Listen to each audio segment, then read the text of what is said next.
1 चम्मच कच्चा दूध, कुछ बूंदे गुलाब जल, रुई से चेहरे पर लगाएं। गंदगी और तेल धीरे से साफ करें। सादे पानी से धो लें। Apply the coffee honey scrub to a cotton pad. Gently massage in circular motions for 2 to 3 minutes, then rinse with lukewarm water.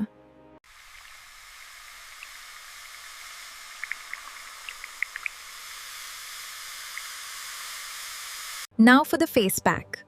Besan, curd, and turmeric. Mix well and apply.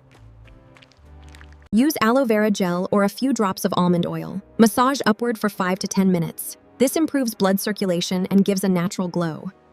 Step 6. Toning. Spray or apply rose water. Let it dry naturally. Step 7. Moisturizing. Your skin will feel soft, fresh, and hydrated.